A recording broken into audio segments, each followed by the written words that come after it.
Bienvenue à tous. Merci de participer à notre débat à propos de la consommation durable et de l'élaboration de politiques en la matière. Le mot « consommation » est un terme large. Il englobe de nombreuses choses.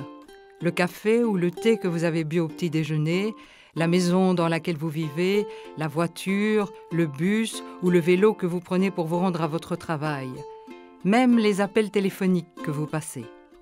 Aujourd'hui, nous allons nous intéresser à 4 domaines de la consommation en particulier: l'alimentation, le transport, le logement et les appareils électroniques. Ensemble, ces 4 domaines représentent jusqu'à 70% des pressions environnementales causées par les gaz à effet de serre, la destruction de la couche d'ozone, l'acidification et la consommation des ressources. Avec vous, nous allons envisager des mesures s'adressant aux citoyens, c'est-à-dire des personnes comme vous. Nous voulons également recueillir votre point de vue sur les rôles que les citoyens devraient ou pourraient jouer dans l'amélioration de la durabilité de notre société. Commençons par examiner ce qu'est la durabilité.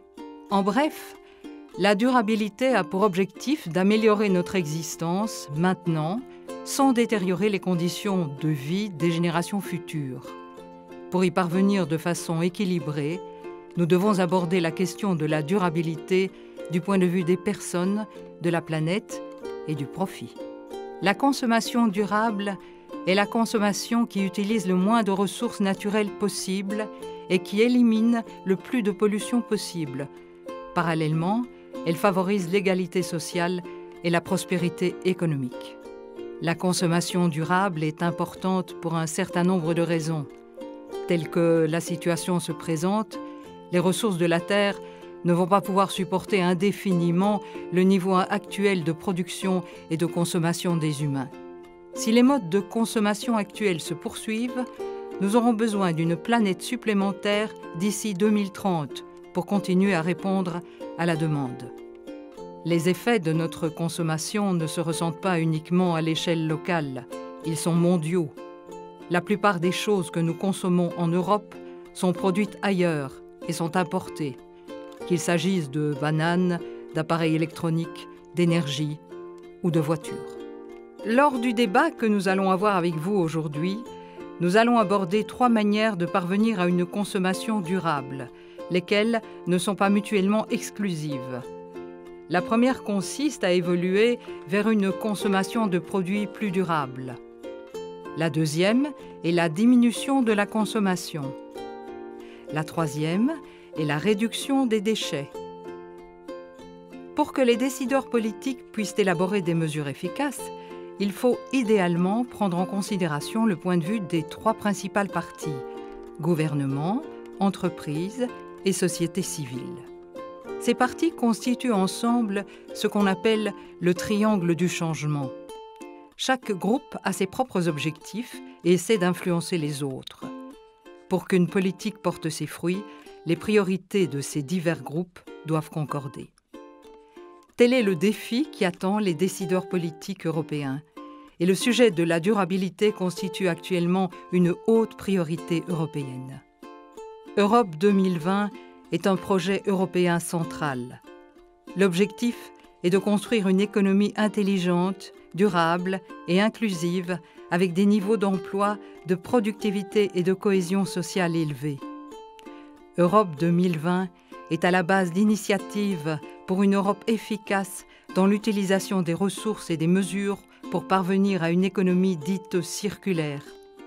Conjointement, ces initiatives ont pour but de garantir le statut de pionnier de l'Europe en matière de performance environnementale. Elles visent également à permettre à l'économie européenne de croître dans le respect de notre planète. Élaborer une stratégie au sein d'une union politique aussi diverse socialement, économiquement et culturellement que l'Union européenne n'est pas une mince affaire. Les citoyens européens ne sont pas tous identiques. Ils n'ont pas tous le même lieu de vie. Ils n'ont pas tous accès aux mêmes ressources et aux mêmes produits. Tous ne vivent pas selon les mêmes règles culturelles et dans le même contexte économique. Leurs origines historiques et sociales varient, et chaque personne perçoit la consommation durable ou la nécessité de cette dernière de façon différente. Tout ceci a un impact sur ce qu'ils consomment, comment, combien et quand. Une des grandes questions qui se posent concernant l'élaboration de politiques est de savoir à quel niveau ces politiques doivent être élaborées, mises en œuvre et appliquées. Faut-il qu'elles le soient à l'échelon local, national, européen ou même mondial? Les initiatives mondiales sont lentes, mais permettent à tout le monde d'avancer dans la même direction. Par ailleurs, les initiatives nationales peuvent être mises en œuvre plus rapidement et être plus ambitieuses. Ou devrions-nous redescendre d'un échelon et encourager les initiatives de citoyens qui sont peut-être plus actifs, dynamiques et engagés?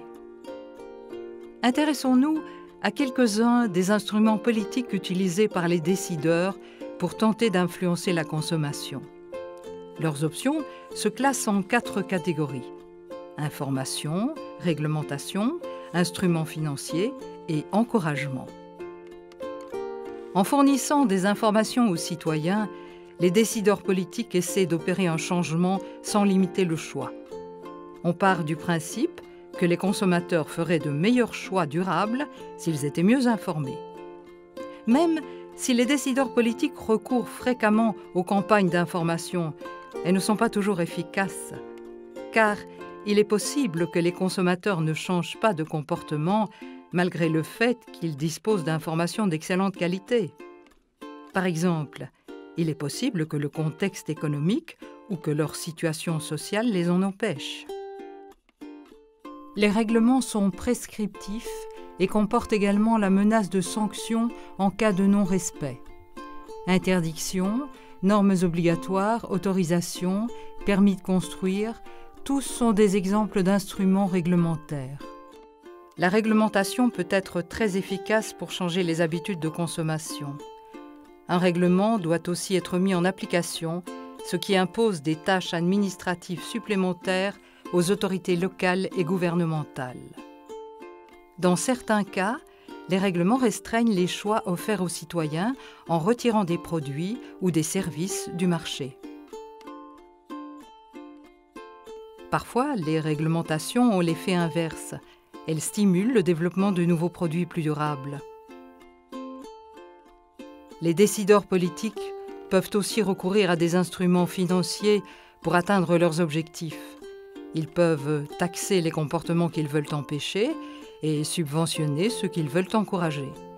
Ils peuvent aussi recourir à des systèmes de prêts pour l'acquisition de biens durables, à des systèmes de primes pour encourager l'achat de produits durables, à des coupons de réduction pour des produits durables, etc.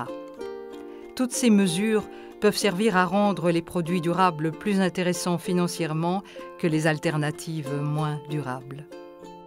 Les décideurs politiques peuvent essayer de susciter le changement en rendant certains choix intéressants pour les consommateurs. Certains cherchent à influencer des comportements en faisant appel à des modèles. Il peut s'agir de personnes ordinaires qui montrent l'exemple au sein de leur communauté ou de célébrités qui défendent une cause. Ils rendent le comportement suggéré attrayant et à la mode. À l'inverse, il y a un risque que les consommateurs reprennent leurs anciennes habitudes une fois l'attrait de la nouveauté passé. Des mesures d'encouragement plus subtiles ont été utilisées en certains endroits pour modifier les comportements. On peut citer parmi les exemples la fourniture d'assiettes plus petites pour favoriser la réduction des portions et la non-distribution de sacs en plastique aux caisses de supermarchés. Le contexte culturel peut avoir un effet sur le niveau d'efficacité de ces mesures à travers l'Union européenne. De même, lorsque des mesures deviennent courantes, elles peuvent perdre de leur efficacité après un certain temps. Il existe aussi des initiatives conçues pour favoriser la consommation collaborative, l'usage partagé de biens plutôt que la propriété individuelle. C'est ce que l'on appelle également l'économie du partage. Une économie dans laquelle les consommateurs échangent activement des outils, des biens et des services. Ces initiatives proviennent généralement de la base et les gens essaient de s'influencer mutuellement. On ne sait pas encore très bien comment une réglementation imposée par des instances supérieures pourrait ou devrait impacter de tels mouvements. À présent, nous vous invitons à débattre des problématiques liées aux thèmes évoqués dans cette vidéo.